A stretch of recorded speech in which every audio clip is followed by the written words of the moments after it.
முன்னாடி நம்முடைய சிறப்பு விருந்தினர்கள் சென்று இந்த போட்டிகளில் பரிசு பெற்ற மாணவர்களுக்கு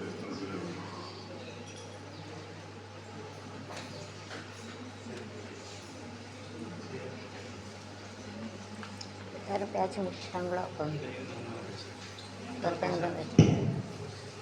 எங்கே வேலை பார்க்குறீங்க? என்ன வேலை? என்ன படிக்கிறீங்க? என் அருமை தாயே தந்தையே பரமாத்மா நந்தனே யோகி ராம் சூரத்குமார் புளியங்குடி தான் எங்கள் அம்மா ஊர். திரு அர்ஜுன் பாரதி ஏதோ ஒரு கலைக்குழு ஆரம்பிக்கலாமா? பெர்மிஷன் இருக்கு. என்னுடைய கிராண்ட் நான் ஸ்மால் ஆப்பில் பாடுவேன். நான் யூடியூபர். ரங்கம்மா பாரதி என்னுடைய நாலு மொழியில் டீச் பண்ணுவேன். லலிதா இங்கிலீஷ், பாரதி ஹிந்தி, என்னுடைய மராட்டி. niece. அது ஒரு கலைக்குழு கணக்காக ஒரு டான்ஸ் இட்டுறாங்க. ஆம்பளை பிள்ளையும் பொட்டை பிள்ளையும் ஆடக்கூடாது. பொட்டை பிள்ளை 2 பொட்டை பிள்ளை, பொட்டை பிள்ளை ஆம்பளை பிள்ளை வேஷம். பாரத சமுதாயம் பாட்டு பாடினார். நாடகம் சுமார் 60 ஆண்டுகளுக்கு பெர்மிஷன் எனக்கு தெரியுங்களா? அப்படி படிச்சுட்டு அவங்க அப்பா ஒரு புது நைட்டு தானே ப்ரோக்ராம் வைப்பாங்க 7 to 9. அவங்க அம்மா அவங்கள லீவுகள்லாம் அந்த காரில் காலத்துல அவங்க வீட்டுக்கிட்ட கொண்டு விட்டுருவோம். ஊட்டி கொடைக்கானல் எத்தனை பேருக்கு வேலை கொடுத்தாங்க? உறவினர் வீட்டுக்கு போயிட்டு வேணும் பண்ணுங்க. நான் பொம்பளை புதுக்கோட்டைக்கு வயசு போயிட்டு சிவகங்கையில் நாங்கள் படிச்சுட்டு பெர்மிஷன் வாங்கணுங்க. அவர் எங்கள் வீட்டுக்கு வந்தாரு. அப்பதான் ஒருத்தர் ஒரு வீட்டுக்கு போனா பாட்டு தான் பாடுவாங்க. வானவில் இப்போ நிறப்பிடி எல்லாரும் டிவி பார்க்க வானவில் நிறப்பிடி என்று தெரியல. பேர்.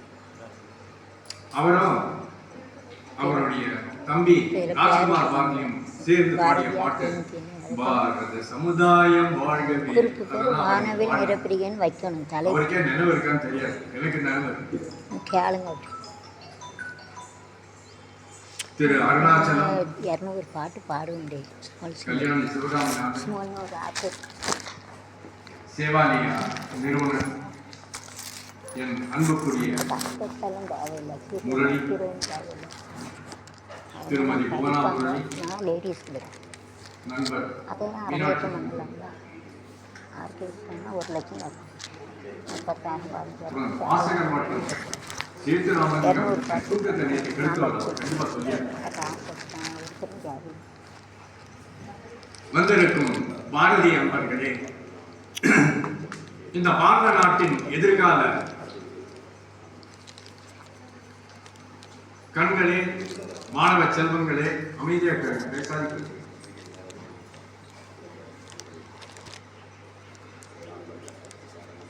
என்ன பேசுறது இவர் வேற. நான் நினைச்சேன் முரளி சார் வந்து பிரைஸ் கொடுக்கணும்னு சொன்னாரு. சரி, ஜாலியா மெட்ராஸ்ல வந்து பிரைஸை கொடுத்து கைட்டுக்கலாம் நினைச்சேன்.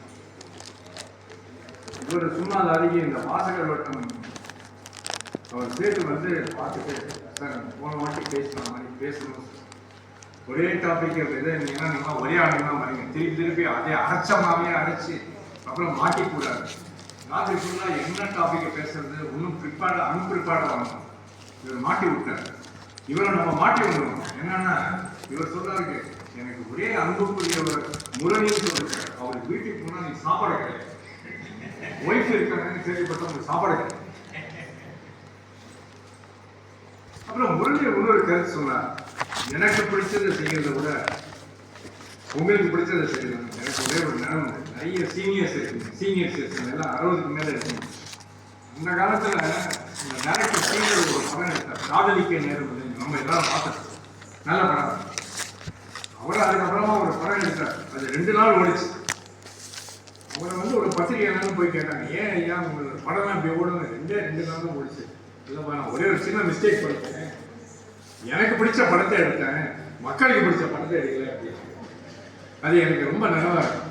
அந்த 2 நாள் ஓடிய படம் பெண்கள் எல்லோருக்கும் முக்கியமானது, அவளுக்கு என்று ஒரு மனம் முதல்ல எடுத்தார். பெண்களுக்கும் ஒரு மனம் உண்டு. ஒரு சினிமா பத்தி பேசினா எல்லாருக்கும் ஜாலியா இருக்கும், ஒரு வார்த்தை பேசணும். அப்புறம் பாரதி போதும் இருக்கவே இருக்காரு. பாரதி 144 வருஷமா இருக்கு. அந்த படத்துல இருந்து இன்னமும் என் மனதை தாக்கிய ஒரு சீன், வீட்டுல இருக்கிறவங்க எல்லாரும் வெளியே போவாங்க, போறவங்க அந்த படத்தினுடைய ஹீரோயின் வீட்டுல இருப்பா. நான் வெளியில போறேன், ராத்திரி 7 மணிக்கு வரேன், ஒருத்தர் வரேன், நான் வெளியில போறேன், ராத்திரி 8 மணிக்கு வரேன், 9 மணிக்கு வரேன் சொல்லிட்டு போயிட்டே இருப்பாங்க. அந்த அம்மா அந்த காட்சி காட்சி முடிகிற போது ஒரு வார்த்தை சொல்லுவாங்க, எல்லோரும் வெளியே போறவங்க சொல்லிட்டு போறீங்களே, நான் வெளியில் போக வேண்டும் என்று உங்களுக்கு தோன்றவில்லையா என்று சொன்னார். அதுதான் ஐயா பாரதியின் தாக்கம். கைத்தட்டிய தம்பி,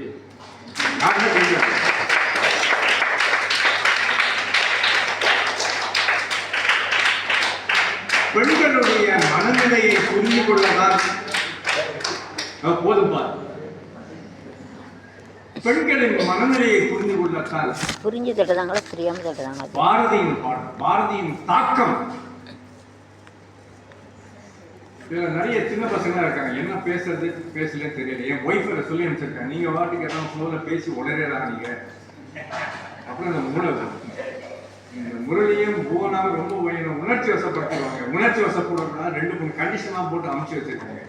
ஏன்னா இன்னைக்கு புதிய சாதனம் நாளை வீட்டு போய் சேரணும் இல்லையா, அப்புறம் கதவு பிடித்தாங்க, அது வேற படியில உட்காந்து. இந்த பாரதியின் பாட்டின் தாக்கம். நேற்று இந்த கடையத்தையே நான் நேற்று தான் கண் திறந்து பார்த்தேன். எங்க அம்மா சொல்லுவாங்க, எப்போதுமே எல்லாத்துக்கும் ஒரு வேலை வரணும்னு தான் சொல்லுவாங்க. அப்போ நான் ரொம்ப சின்ன வயசுல இருப்பேன், நல்லா கொதிக்கும். நீ ஏதாவது சொல்லிட்டே இருக்கமா, நீ வாட்டு சொல்லிட்டு இருக்க, எனக்கு கடுப்பா இருக்கு அப்படின்னு. நேற்று தான் விடை வந்திருக்கு. சிவகாமிநாதன் சாரதியும் தேரியும் கொடுத்தார். முரளி மோகன் 2 பேரும், என்னையும் அர்ஜுன் பாரதியும் கடையத்தை சுற்றி காமித்தார்கள். கடையத்தானதுல எத்தனை பேரை கடையத்தை சுத்தி பார்த்திருக்கீங்கன்னு தெரியல. அந்த தாக்கம் என்னை இரவெல்லாம் தூக்க விடுவேன். 2 தாக்கம். ஒண்ணு, நம்ம வாசகவட்டம் சேர்த்து நாளைக்கு பேசணும்னு சொன்னது. இன்னொன்னு, இந்த ஊரை சுத்தி பார்த்தது, உங்களுடைய அன்பு, உபசரிப்பு, விருந்தோம்பல், ஹாஸ்பிட்டாலிட்டி இங்கே சுத்தி.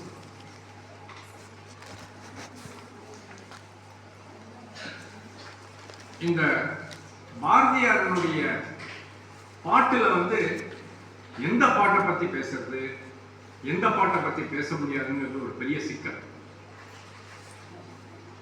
இந்த பாரதியாருடைய தாக்கத்துல நான் சமீபத்தில்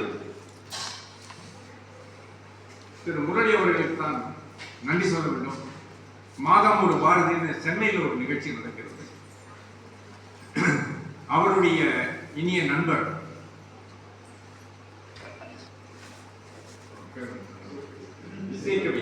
இசைக்கவி ரமணன் அவர்கள் தான் இந்த செய்தியை சொன்னார்.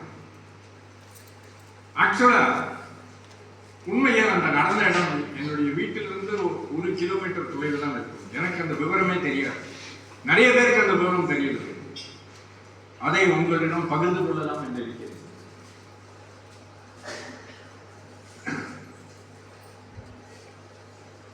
பாரதி கடையத்திலிருந்து சென்னை வருகிறார். சென்னையில் இருக்கிறார். சென்னையில் நான் வசிப்பது மயிலாப்பூர். அந்த மயிலாப்பூர்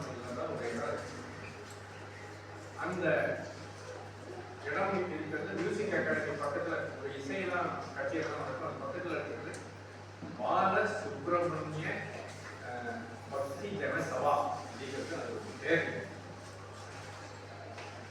அது திருவி கல்யாண சுந்தரனார் அவர்களால் நிறுவப்பட்டது. அவர் அங்க இருந்தார். அவருக்கு ஒரு மணிமண்டபம் கூட அங்க இருக்கு. மனதுக்கு வருத்தம் அளிக்கக்கூடியது, பாழடைந்து இருக்கிறது. அதை அபகரிக்க பார்க்கிறார்கள்.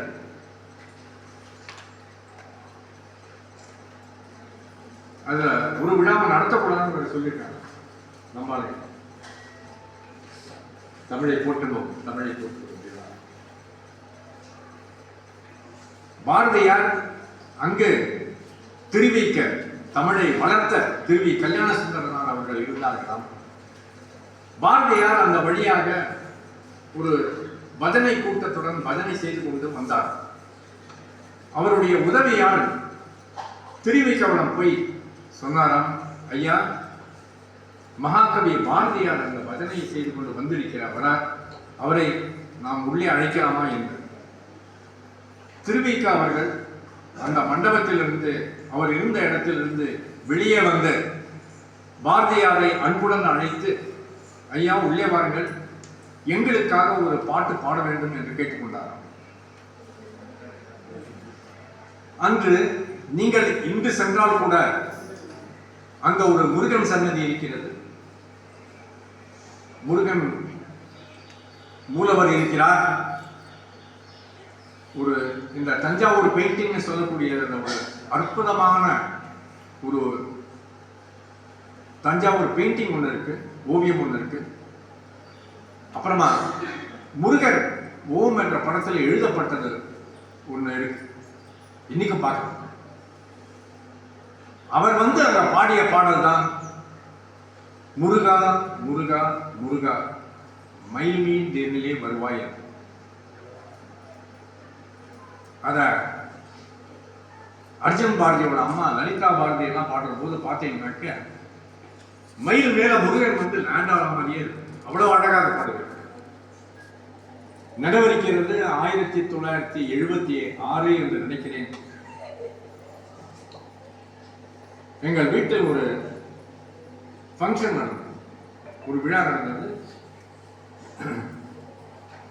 லலிதா பாரதி வந்திருந்தார், அர்ஜுன் பாரதியோட அம்மா. என்னோட ஒய்ஃபினுடைய சீமந்தம், என்னுடைய முதல் குழந்தை பிறக்கும் போது என்னுடைய தந்தையெல்லாம் உயிரோடு இருந்தாங்க. அப்பெல்லாம் டிவி கிடையாது, 76 சென்னையில் டிவி வரல. எல்லாரும் காலையில் வந்தால் ஈவினிங் வரைக்கும் இருப்பாங்க. இப்போலாம் சென்னையில் வந்தாலும் காலையில் வந்தால் எத்தனை மணிக்கு சாப்பாடு சார்? முதல்ல சார் 11:30 மணிக்கு சாப்பாடு, ரைட், சாப்பிட்டு கிளம்பிடுறாங்க. சாயந்தரம் வரைக்கும் இருப்பாங்க. அப்போல்லாம் பூச்சூடல்னு ஒரு பெண்களுக்கெல்லாம் தெரியும், ஈவினிங் ஒரு பூச்சூடல் இருக்கும். அப்போ எல்லாரும் பாட்டு பாடுவாங்க. அப்போ அவங்க அம்மா, எங்க அப்பா எல்லாரும் சேர்ந்து பாடிய பாடல் இன்னும் நினைவுக்கு வருகிறது. அந்த முருகா முருகா பாடலை பாரதி அங்கே பாடினாங்க சொல்றாங்க. அதுல ஒரு வரி இங்க இருக்கிற தோரண மலையை பற்றியும் அவர் பாடித்தார். அவர் பாடி முடித்தவுடன் இது என்னுடைய கட்டுக்கதைகளில் எழுதப்பட்டிருக்கிறது. பாரதி பாடியவுடன் முருகர் சிறு பிள்ளையாக அங்கு வந்ததும் பார்த்தவர்கள் 15 பேர் மயக்கம் அடைந்து விழுந்து விட்டார்களாம். நானும் என் மனைவியும் சுமார் 15 நாள் முன்னாடி தான் அந்த இடத்திற்கு போனோம். போய் நின்னோம். உடம்பெல்லாம் அதிருது. இந்த ரஜினிகாந்த் சொல்லுவார்கள் அது மாதிரி அதிருது. இன்றைக்கும் அந்த அதிர்வலை இருக்கிறது. இதுதான் பாரதியின் பாட்டின் தாக்கம்.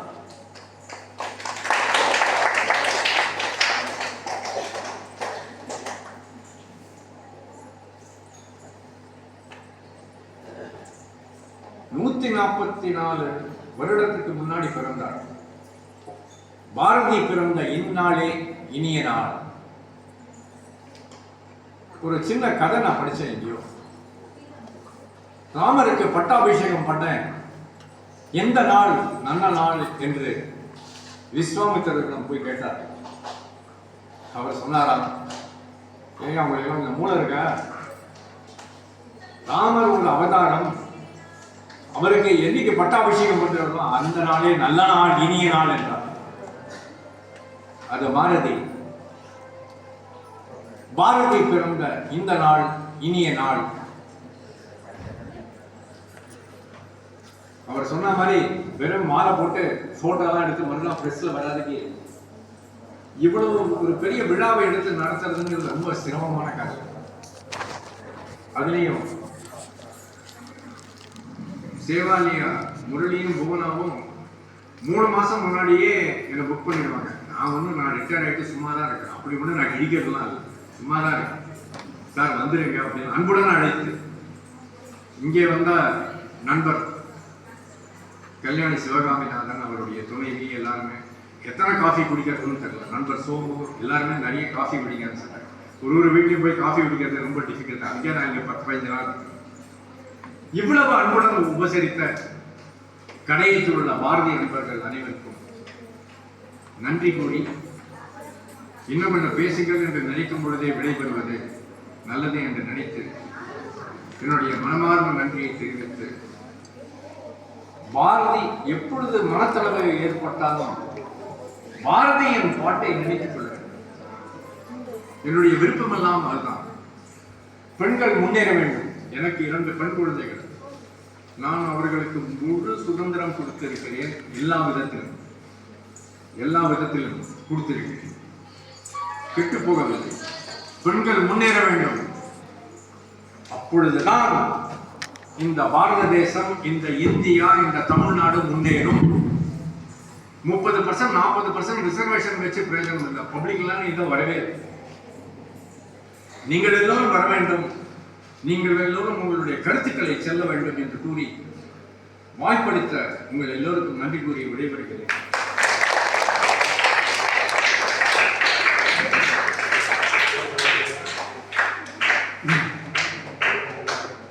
நன்றி. இது ரொம்ப சந்தோஷம்.